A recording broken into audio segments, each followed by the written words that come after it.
وأكون لسه بتروحي تشتريه بالغالي، ده إحنا النهارده ب3 مكونات بس هنعمله، كوباية سكر واحدة هنعمل كل الكمية اللي أنتِ شايفاها دي، يا رب كل اللي يحط لايك ويعمل شير على صفحته للفيديو ده يصلي عند حبيبك محمد عليه أفضل الصلاة والسلام، هنعمل مع بعض النهارده أحلى حلويات المولد، أحلى حاجة بنحبها في العلبة، هنعمل النهارده الفولية والسمسمية والحمصية هتطلع معاكِ هشة وناشفة وجميلة، معايا هنا نُص كيلو من كل نوع، سمسم، فول سوداني، حمص، تمام؟ أي بقى مكسرات أنتِ عايزاها هتعملي نفس المقدار بالضبط، تمام؟ حطيت كل نُص كيلو في صينية كده عشان أحطها على نار هادية في الفرن، تاخد تحميصة كده خفيفة وتبقى سخنة معانا وإحنا بنستخدمها، تمام؟ هنا معايا كوباية من السكر، عليها معلقتين كبار من عسل الجلوكوز، ربع كوباية من المَيّة، تمام؟ رشة خفيفة من ملح الليمون. وآخدهم بقى على النار كده وأفضل أقلِّب فيهم لحد ما أوصل للقوام اللي هاقول لكم عليه، تمام؟ هنا عملت اختبار لقيت لسه الكورة لينة، لأ إحنا مش عايزين كورة لينة، إحنا عايزين نحط كده نعمل الاختبار الكورة تطلع معانا نضغط عليها تتكسر، تمام؟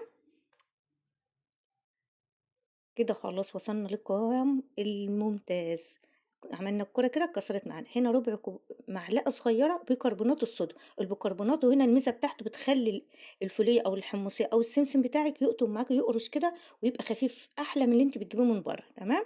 طبعًا السمسم إحنا مدفيينه فينزل مع السكر كده دافي، عشان ما يقفش منِّك على طول وما تعرفيش تفرديه، ال التركاية دي بتخلّي الح ال ال الوصفة بتاعتِك تنجح منِّك، تمام؟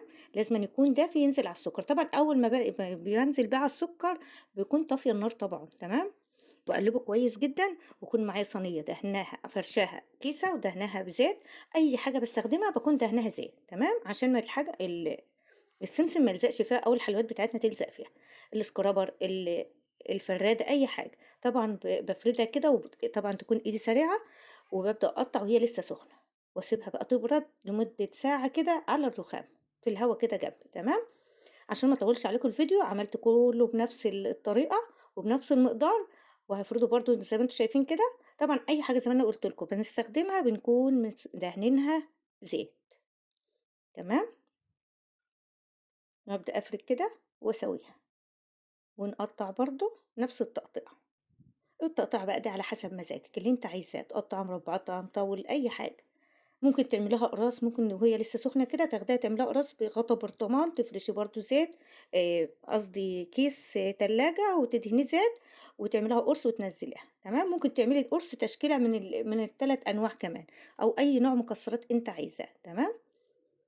هنا بقى آخر حاجة معانا الفولية برضه، وهنقطّعها بقى برضه هنسيبها لمّا تبرد معانا، طبعًا على ما باعمل نوع بيكون النوع الأولاني بِرِد معايا. ما بياخدش معانا وقت خالص، بالمقطع كده وأقطّع برضه صوابع كده زي ما أنتم شايفين، أنا بقى يعني إيه مانيش شاطرة أوي في التقطيع، أنتم هتبقوا أشطر منّي في التقطيع، تمام، باقطّع كده زي ما تيجي. إحنا يعني كده مش هنطلّعها يعني إحنا عاملينها لينا في البيت، أي تقطيعة اللي أنا حاباها باعملها، تمام، شايفين بقى طالعة بيضة معانا وصفرا وجميلة إزاي؟ كل المكسرات بتاعتنا وبتقطم وبتقرش، بُصّوا من ساعة ما تحطيها على أسنانكم كده بتلاقيها بتقرش بسرعة، كربونات الصوديوم بيخلّي الحلاوة دي جميلة جدًا مش بقى تسلم إيدِك يا مرمر، وصفتنا النهارده تستاهل كام من 10، ما تنسوش تصلّوا على النبي في التعليقات عشان أكسب ثواب أنا وأنتم، وتعملوا متابعة، وكالعادة يا سادة هاستنى رأيكم في التعليقات، واستنى برضه تطبيقاتكم، ويا رب لكل حد أطبّق أي وصفة ورايا يحطها لي في التعليقات، ومستنية رأيكم في الوصفة، والسلام عليكم ورحمة الله وبركاته.